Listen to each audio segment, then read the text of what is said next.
In my previous video, I gave the explanation how we can write the isomeric structure of butene. Now let's do the second part of this question. That the question is name the following compounds. How we can name these compounds? तो हमारे पास यहाँ पे दो compounds है. We can write like this. तो first compound में 1, 2, 3 हमारे पास 3 carbon है और थर्ड कार्बन पे क्लोरो लगा हुआ है. मीन्स एक हमारे पास फंक्शनल ग्रुप अवेलेबल है और बाकी हम जो कार्बन की वैलेंसी है उसे इस तरह से सेटिस्फाई कर देंगे. ठीक है. How we can write the IUPAC name for this compound. मैंने अपनी प्रीवियस वीडियो लेक्चर में I gave the ways how we can write the IPIC name for the functional group where we are having a halogen, either chloro, fluoro, bromo and ido. किस तरह से हम लिखते हैं? जब भी हमारे पास halogen प्रेजेंट हो एज अ फंक्शनल ग्रुप तो हम इसे प्रीफिक्स पहले इसका नाम लिखेंगे and we will show the position also कि कौन से कार्बन पे लगा हुआ है. सबसे पहले हम पेरेंट चेन काउंट करते हैं. मींस कार्बन कितने हैं उस कंपाउंड में. तो दैट इज 1, 2, 3 कार्बन है. 3 कार्बन के लिए हम जो नेम लिखते हैं दैट इज द प्रोपेन. क्योंकि यहाँ पे कोई डबल बॉन्ड, ट्रिपल बॉन्ड या कुछ और नहीं दिखाई दे रहा है तो इट इज अ प्रोपेन. ये हमारा क्या जो पेरेंट चेन है वो किसकी है? प्रोपेन की है. जब हैलोजन लगा हो तो उसे हम पहले लगाते हैं, उसे प्रीफिक्स लगाते हैं. उसको जो नाम है वो हम क्लोरो मीन्स हेलो. ये जो हैलोजन है, ये जो हैलोजन होते हैं इसे हम हेलो करके लिखते हैं. अगर क्लोरीन लिखा हुआ है तो क्लोरीन के लिए हम क्या लिखेंगे? क्लोरो. हेलो क्लोरो हो गया यहाँ पे. This is not a hello, shake hand नहीं करना है. मीन्स यहाँ पे उस जो क्लोरीन है उसे हम क्लोरो बना देंगे. कौन से कार्बन पे लगा है और हमने फंक्शनल ग्रुप को एज स्मॉल एज नंबरिंग करना है. तो अगर मैं इसे लेफ्ट टू राइट नंबरिंग करती हूँ 1, 2, 3 तो थर्ड कार्बन पे आता है. And if we are moving from right to left then 1, 2, 3 ये फर्स्ट कार्बन पे आता है. तो अगर कोई भी फंक्शनल ग्रुप फर्स्ट पोजीशन पे है वहां पे हम 1 लिखे या फिर नहीं लिखे तो कोई इतना फर्क नहीं पड़ता है. लेकिन अगर आप लिख भी देते हैं तो दैट्स नॉट अ बैड. तो हम यहाँ पे इसका नाम क्या लिखेंगे? 1 फर्स्ट कार्बन पे लगा है, 1 क्लोरो. और क्योंकि 3 कार्बन की चेन है, कोई डबल बॉन्ड नहीं है तो वी कैन राइट प्रोपेन. तो इसका जो नेम है वो क्या हो गया?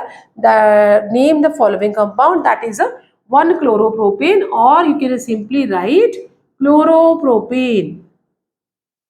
Both are correct. First position का हम अगर मेंशन कर दे तब भी ठीक है, नहीं करे तो भी ठीक है.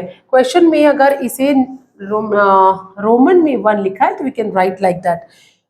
Then we are having second जो पार्ट है that is the second part है हमारा जो कि 1, 2, 3 एंड 4 कार्बन है और यहाँ पे जो है ये इस तरह से CO बना हुआ है. 1, 2, 3, 4. बाकी कार्बन की वैलेंसी हम जो भी जस्टिफाई करेंगे 1, 2, 3, 4, 1, 2, 3, 4 ये वाला कार्बन टोटली बैलेंस्ड है. 1, 2, 3, 4, 1, 2, 3, 4. तो बाकी जगह पे हम इस तरह से H लिख देंगे. ये तो हमें CBSE की तरफ से क्वेश्चन गिवन है या मतलब हमें स्ट्रक्चर ऑलरेडी अवेलेबल है तो हमें इसको ज़्यादा बनाने की जरूरत नहीं है. बट हमें पता होना चाहिए how we are means making this structure. यहाँ देखिए कौन सा फंक्शनल ग्रुप प्रेजेंट है. जब भी हमें इस तरह का ग्रुप मिले, ये O अपवर्ड भी हो सकता है, it can be downwards also.